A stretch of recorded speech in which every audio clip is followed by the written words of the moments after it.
Angelina, Ballerina. Story by Katharine, Holabird. Illustrations by Helen Craig. More than anything else in the world, Angelina loved to dance. She danced all the time and she danced everywhere. And often she was so busy dancing that she forgot about the other things she was supposed to be doing.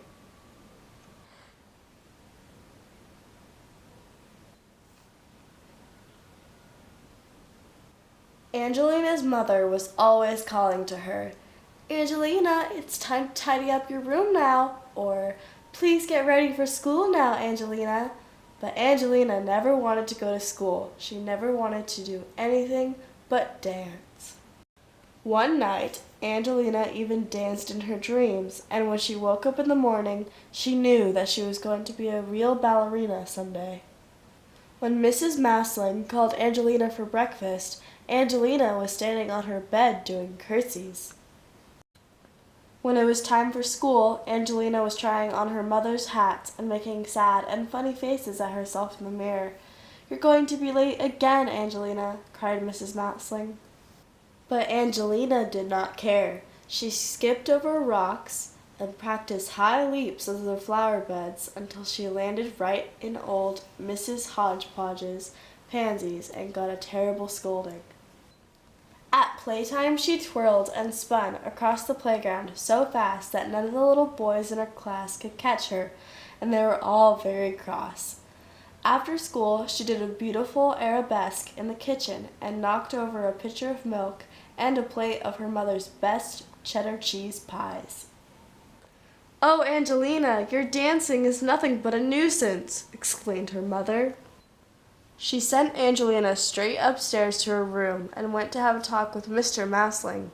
Mrs. Mousling shook her head and said, "I just don't know what to do about Angelina." Mr. Mousling thought a while, and then he said, "I think I may have an idea." That same afternoon, Mr. and Mrs. Mousling went out together before the shops closed. The next morning at breakfast, Angelina found a large box with her name on it. Inside the box was a pink ballet dress and a pair of pink ballet slippers. Angelina's father smiled at her kindly.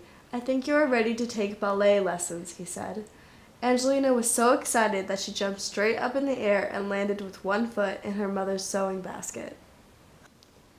The very next day, Angelina took her pink slippers and ballet dress and went to her very first lesson at Miss Lily's ballet school.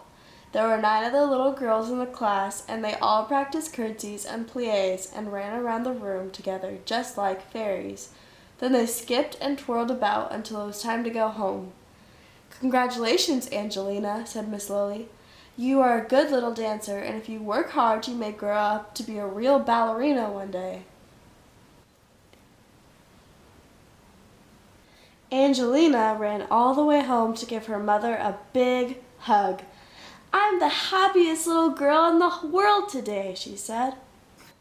From that day on, Angelina came downstairs when her mother called her. She tidied her room and she went to school on time. She helped her mother make cheddar cheese pies, and she even let the boys catch her on the playground sometimes. Angelina was so busy dancing at Miss Lily's that she didn't need to dance at supper time or bedtime or on the way to school anymore. She went every day to her ballet lessons and worked very hard for many years, until at last she became the famous ballerina, Mademoiselle Angelina, and people came from far and wide to enjoy her lovely dancing. For more books like this, check out your local library.